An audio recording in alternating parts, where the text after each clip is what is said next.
Hello all. आज हम लोग स्टार्ट करने जा रहे हैं ऑर्थोगोनल कर्विलिनियर कोऑर्डिनेट्स। ये क्या होता है? जैसे ही नाम से स्पष्ट है, ऑर्थोगोनल।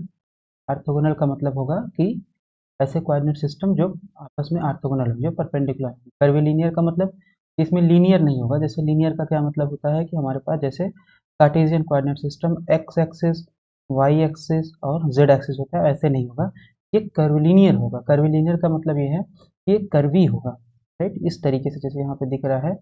ये आपके पास एक U1 है, U1 एक्सिस है। ये आपके पास एक U2 एक्सिस से कर्वी है और एक आपके पास U3 एक्सिस है। लेकिन इनमें U1 U2 U3 जो होंगे ये आपस में 90 डिग्री होंगे, मतलब परपेंडिकुलर होंगे, या दूसरे शब्दों में हम लोग बोले ऑर्थोगोनल होंगे। और U1 के डायरेक्शन में जो यूनिट वेक्टर है वो है U1 कैप, U2 के डायरेक्शन में जो यूनिट वेक्टर है वो है U2 कैप, और U3 के डायरेक्शन में जो यूनिट वेक्टर है वो है U3 cap. U1 cap, U2 cap, U3 cap, इनको बोला जाता है basis vectors. these are your basis vectors for this orthogonal curvilinear coordinates, right? U1 U2 U3 ये आपके क्या है? कोऑर्डिनेट्स हैं। ठीक है। अब हम इसमें पढ़ने जा रहे हैं कि इस कोऑर्डिनेट सिस्टम में जो U1 U2 U3 coordinate system है, इसमें हम हमारा डाइवर्जेंस क्या होगा किसी वेक्टर का, किसी वेक्टर का कर्ल क्या होगा, किसी स्केलर का ग्रेडियंट क्या होगा और किसी स्केलर का लाप्लासियन ऑपरेटर क्या होगा। तो सबसे पहले हमारे पास जो बेसिस वेक्टर होता है वो होता है ये। जैसे हमारे पास U1 कैप हो जाएगा 1/H1, 1/H1, राइट।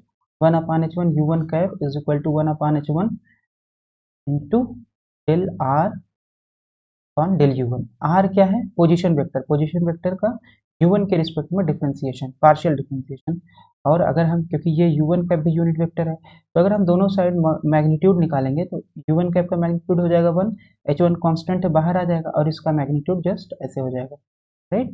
तो इसका मतलब H1 जो हो जाएगा वो हो जाएगा magnitude of del R upon del U1।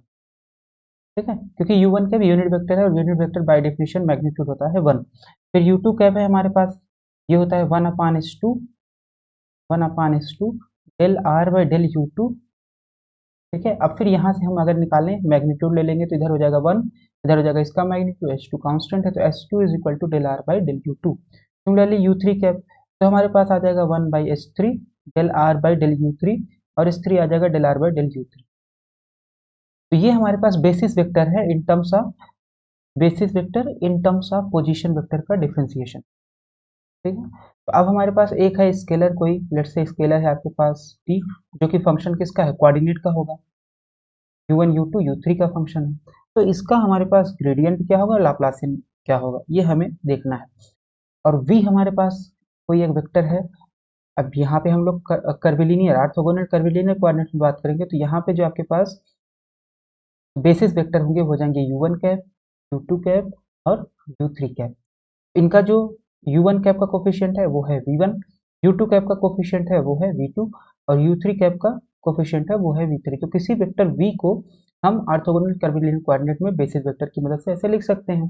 तो ग्रेडियंट जो होता है, gradient of T, gradient of T in orthogonal curvilinear coordinate system ये होता है U1 cap 1/H1 del T by del U1 plus U2 cap 1/H2 del T by del U2 plus U3 cap 1/S3 del T by del U3। तो ये gradient का formula है। Curl का formula क्या है ऑर्थोगोनल कर्विलिनियर कोऑर्डिनेट्स में? Curl का formula है curl of V is equal to 1 upon, this is 1 upon H1 H2 S3 determinant of H1 U1 cap, H2 U2 cap, S3 U3 cap, del by del U1 del by del U2 del by del U3, H1 V1 H2 V2 S3 V3। फिर हमारे पास divergence क्या हो जाता है? Divergence है, पहले ये एक टर्म रहेगा 1 अपान H1 H2 S3, ब्रैकेट यहाँ से स्टार्ट हो रहा है। फिर del by del U1 H2 S3 V1 del plus del by del U2 S3 H1 V2 plus del by del U3 H1 H2 V3। तो ये हमारे पास डाइवर्जेंस होगा किसी वेक्टर V का इन ऑर्थोगोनल कर्विलिनियर कोऑर्डिनेट्स। फिर हमारे पास लाप्लासियन ऑपरेटर क्या हो जाता है? लाप्लासियन ऑपरेटर हमारे पास होता है 1 अपान H1 H2 S3 del by del U1 फिर यहाँ से ये ब्रैकेट स्टार्ट हो रहा है और इस ब्रैकेट के अंदर आपके पास है H2H3 upon H1 del T by del U1 plus del by del U2 दूसरा टर्म होगा। फिर यहाँ से ब्रैकेट स्टार्ट है H3H1 upon H2 into del T by del U2। अब ये वाला ब्रैकेट जो है यहाँ पे जो है वो यहाँ पे बंद हो गया। फिर plus del by del U3, फिर ब्रैकेट स्टार्ट हुआ। फिर उसके बाद ये term H1 H2 H upon H3 into del T by del U3 bracket close. फिर यहाँ पे ब्रैकेट ये जो आपका स्क्वायर ब्रैकेट है वो यहाँ से क्लोज हो जाएगा। तो इस तरीके से हम किसी भी वेक्टर का और किसी स्केलर का, तो किसी वेक्टर का हम डाइवर्जेंस कर्ल निकाल सकते हैं और किसी स्केलर का लैप्लासियन ऑपरेटर और ग्रेडियंट निकाल सकते हैं ऑर्थोगोनल कर्विलिनियर कोऑर्डिनेट सिस्टम। उसके लिए हमें क्या पता होना चाहिए? उसके लिए हमें पता होना चाहिए H1 H2 H3 और बेसिस। H1 H2 H3 अगर हमें पता है तो हम निकाल लेंगे using this formula. Orthogonal curvilinear coordinates कौन कौन से होते हैं? फॉर एग्जांपल हमारे पास जो है स्फेरिकल पोलर कोऑर्डिनेट, वो भी हमारा एक ऑर्थोगोनल कर्विलिनियर कोऑर्डिनेट है। और हमारे पास दूसरा है सिलिंड्रिकल पोलर कोऑर्डिनेट। तो सिलिंड्रिकल पोलर कोऑर्डिनेट भी हमारा कैसा कोऑर्डिनेट है? ऑर्थोगोनल कर्विलिनियर कोऑर्डिनेट है। तो अब हम क्या करेंगे, नेक्स्ट लेक्चर्स में हम लोग सबसे पहले लेंगे एक कोऑर्डिनेट सिस्टम लेंगे।